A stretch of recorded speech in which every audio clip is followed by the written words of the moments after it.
भगवते वासुदेवाय। प्यारे भक्तगणों, आज आप सभी श्रवण करेंगे एकादशी माता की पावन कथा श्रवण मात्र से ही एकादशी माता लक्ष्मी नारायण की विशेष कृपा प्राप्त होती है। प्रेम से बोलिए एकादशी माता की जय। मोर नाम का एक दैत्य था। रावण और कंस की तरह वह भी बड़ा आतंक मचाता था। स्वर्ग में देवों सहित सभी को पीड़ा देता था। सब लोग उससे रक्षा मांगकर श्रीमन नारायण की शरण में गए। भगवान ने कहा, मैं उसे संभलाता हूँ, चिंता मत करो। भगवान मोर के साथ युद्ध करने लगे, लेकिन अपनी सारी शारीरिक शक्ति लगाकर भी भगवान कुछ नहीं कर सके। भगवान को युद्ध के मैदान से पलायन करना पड़ा। वे हिमालय की एक गुफा में छिप गए। मोर भी उनका पीछा करते हुए वहां पहुंच गया। भगवान ने ध्यान करना शुरू किया और उनके मन से एक शक्ति उत्पन्न की, उनकी मानसिक शक्ति। इस शक्ति ने बाहर आकर मोर को अपनी तलवार से मार डाला। हम जानते हैं कि शरीर में 10 इंद्रियां हैं, 5 जितेंद्रिया और 5 कर्मेंद्रिया। 11वीं इंद्रिया है मन। संस्कृत में एकादशी का अर्थ है 11। चूंकि यह देवी उनके मन भगवान की 11वीं इंद्रिया से निकली थी, इसलिए भगवान ने उन्हें एकादशी के नाम से पुकारा। एकादशी माता की उत्पत्ति का दिन उनके नाम से ही जाने जाने लगे। माता एकादशी की अंतिम चरण के दौरान उत्पन्न हुई थी। इसे जयंती कहते हैं और उन्होंने द्वादशी से पहले चरण के दौरान दैत्य को मार डाला था। इसे स्मरणती कहते हैं। भगवान ने घोषणा की कि एकादशी के दौरान देवी की इस महान कार्य के कारण पूरे जगत में कोई भी पाप नहीं रहेगा, लेकिन पाप तो पहले से ही है। जब उसने यह सुना, पाप पुरुष आश्रय की तलाश में इधर उधर भागने लगा। एकादशी के दौरान वह कहाँ रहेगा? वह जहाँ भी गया, सभी ने उसे आश्रय देने से इनकार कर दिया। अंत में अन्न भोजन एकादशी के दौरान उसे आश्रय देने के लिए सहमत हुआ। वो एकादशी के दौरान सभी पाप भोजन में आश्रय लेते हैं। जो कोई एकादशी के दौरान भोजन करता है, ये पाप उस व्यक्ति में प्रवेश करेंगे और रोग, समस्या, हानि, परेशानी इत्यादि बन जाएगी। एकादशी देवी को विष्णु कन्या भी कहा जाता है, क्योंकि वह भगवान की मानस पुत्री है। उनकी मूर्ति पूरी जगन्नाथ मंदिर और द्वारिका धाम में है। भगवान के धर्म की रक्षा के लिए जितने भी अवतार हैं, वे सभी एकादशी के दिन हुए हैं, इसलिए यह इतना पवित्र दिन है। प्रेम से बोलिए लक्ष्मी नारायण की जय, एकादशी माता की जय।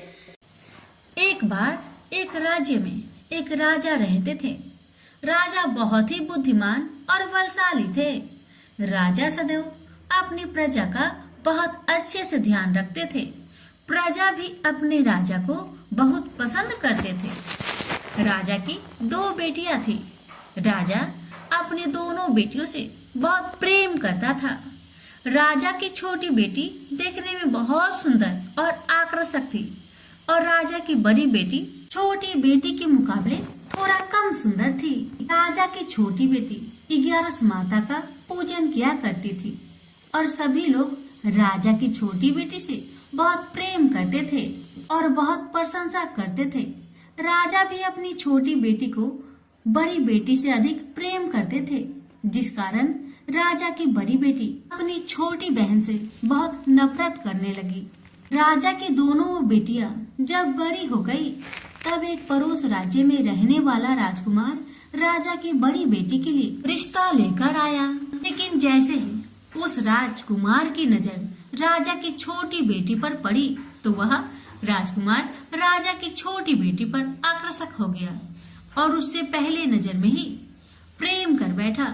उस राजकुमार ने राजा की बड़ी बेटी के साथ विवाह करने से मना कर दिया और उसने राजा से कहा कि मैं आपकी छोटी बेटी से विवाह करना चाहता हूँ। जिसके बाद राजा की बड़ी बेटी यह देखकर अपनी छोटी बहन से बहुत क्रोधित हो गई और राजा की बड़ी बेटी ने अपनी छोटी बहन को अपना सबसे बड़ा दुश्मन मान लिया। राजा की बड़ी बेटी ने अपनी छोटी बहन से बदला लेने का निर्णय लिया, जिसके लिए उसने अपनी छोटी बहन को जान से मारने का प्लान बनाया। राजा की बड़ी बेटी ने अपनी छोटी बहन को मारने के लिए सबसे पहले एक लड्डू में जहर मिलाकर अपनी छोटी बहन को दे दिया और उसको लड्डू खाने के लिए कहा। लेकिन लड्डू खाने के बाद भी छोटी बहन को कुछ नहीं हुआ। बड़ी बहन यह देखकर बहुत आश्चर्य में पड़ गई, लेकिन बड़ी बहन ने हार नहीं मानी और उसने जब रात में छोटी बहन अपने कमरे में सो रही थी, तब एक मटके में सांप रखकर उसे कमरे में छोड़ दिया ताकि छोटी बहन को डस ले और उसका काम तमाम हो जाए। लेकिन सांप भी छोटी बहन का कुछ नहीं कर पाया, जिसके बाद बड़ी बहन ने अपनी छोटी बहन से कहा कि चलो हम लोग कुएं से पानी भरकर लाते हैं, जिसके लिए वह छोटी बहन को पानी भरने के बहाने कुएं के पास ले गई और उसने अपनी छोटी बहन को कुएं में धक्का दे दिया। लेकिन 11 माता की कृपा से छोटी बहन को तब भी कुछ नहीं हुआ, क्योंकि हर बार 11 माता उसकी रक्षा कर रही थी। और उधर बड़ी बहन अपने सारे प्रयासों के बाद असफल हो रही थी, जिससे वह बहुत क्रोधित हो जा रही थी। फिर उसने अपनी छोटी बहन के पास जाकर उससे खुद पूछा कि मेरी छोटी बहन, तुमको पता है भगवान ने सबकी मृत्यु एक निश्चित समय पर लिखी हुई है, और कैसे तुम्हारी मृत्यु होगी क्या यह तुम जानती हो? तब छोटी बहन ने अपनी बड़ी बहन को बताया कि हाँ, मैं जानती हूँ मेरी मृत्यु कैसे होगी। छोटी बहन से यह सुनकर बड़ी बहन मन ही मन बहुत प्रसन्न होने लगी और उसने अपनी छोटी बहन से कहा कि तो मुझे अपनी मृत्यु की राज बताओ। छोटी बहन ने अपनी बड़ी बहन से कहा कि मेरी मृत्यु तो एक तोते में है, जो तोते के गले में एक हार है, उसी में मेरा प्राण छुपा हुआ है। जब तक कोई भी व्यक्ति तोते को मारकर वह हार अपने गले में पहनेगा तो मैं मूर्छित हो जाऊंगी, और जैसे ही उस हार को अपने गले से उतारेगा तो मैं वापस जीवित हो जाऊंगी। अपनी छोटी बहन की मृत्यु का राज जानकर बड़ी बहन बहुत खुश हो गई और वह अपनी छोटी बहन को मारने के लिए उसके पालतू तोते को ढूंढना शुरू कर दिया। और छोटी बहन को इस बात का आभास तक न हुआ कि कोई उसकी जान लेना चाहता है, जिसके लिए वह अपने पिताजी के पास गई और उसने अपने पिताजी से कहा कि पिताजी, मेरी मृत्यु के बाद आप मुझे जलाइएगा मत, बल्कि आप मुझे अपनी पुरानी हवेली में एक पलंग में लेटाकर छोड़ दीजिएगा। अपनी छोटी लड़की की यह बात सुनकर राजा बहुत आश्चर्य में पड़ गया और उसने अपनी बेटी से पूछा, बेटी तुम यह क्या कह रही हो? तब राजा की छोटी बेटी ने बताया, पिताजी, समय किसी के लिए नहीं रुकता है, कब क्या हो जाए किसी को कुछ पता नहीं है। और फिर राजा ने अपनी छोटी बेटी से कहा कि तुम ऐसी बातें क्यों कर रही हो? 2-3 दिन में तुम्हारा विवाह है। लेकिन छोटी बेटी ने अपने पिताजी को ऐसा करने पर मजबूर कर दिया और उसने वचन ले लिया।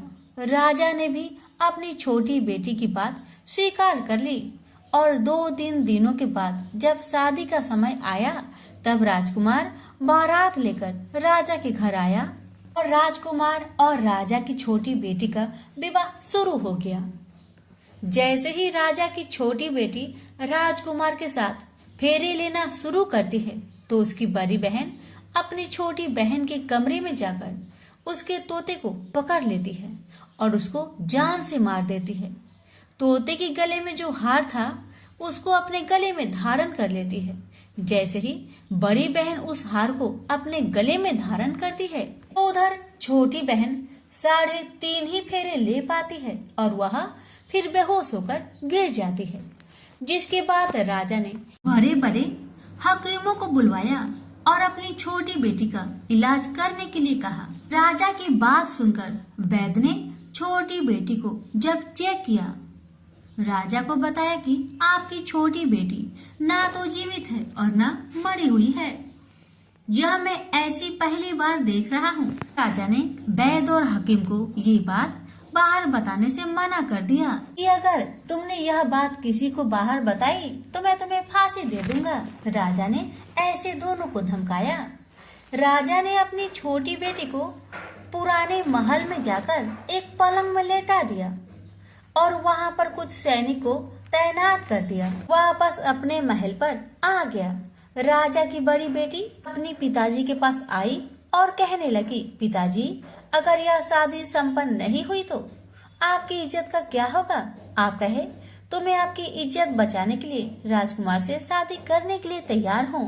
जिसके बाद राजा ने अपनी बड़ी बेटी की बात मान ली और राजा ने बड़ी बेटी को छोटी बेटी के कपड़े पहनाकर मंडप पर भेज दिया।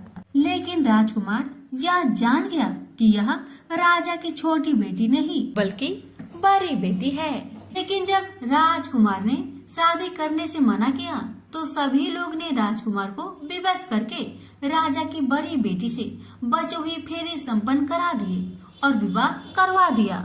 जिसके बाद राजकुमार राजा की बड़ी बेटी को अपने महल ले गया। राजकुमार राजा की बड़ी बेटी से ना तो बात करता था, नहीं उसको पसंद करता था और ना ही उसके आसपास भटकता था। और राजकुमार ने यह फैसला लिया था कि वह अपनी प्रेमिका को ढूंढकर रहेगा और यह जानकर रहेगा कि उसके साथ क्या हुआ है। एक दिन राजकुमार अपने घोड़े पर सवार होकर राजा के पुराने महल के पास पहुंच गया, जहां पर उसने कुछ सैनिकों को देखा।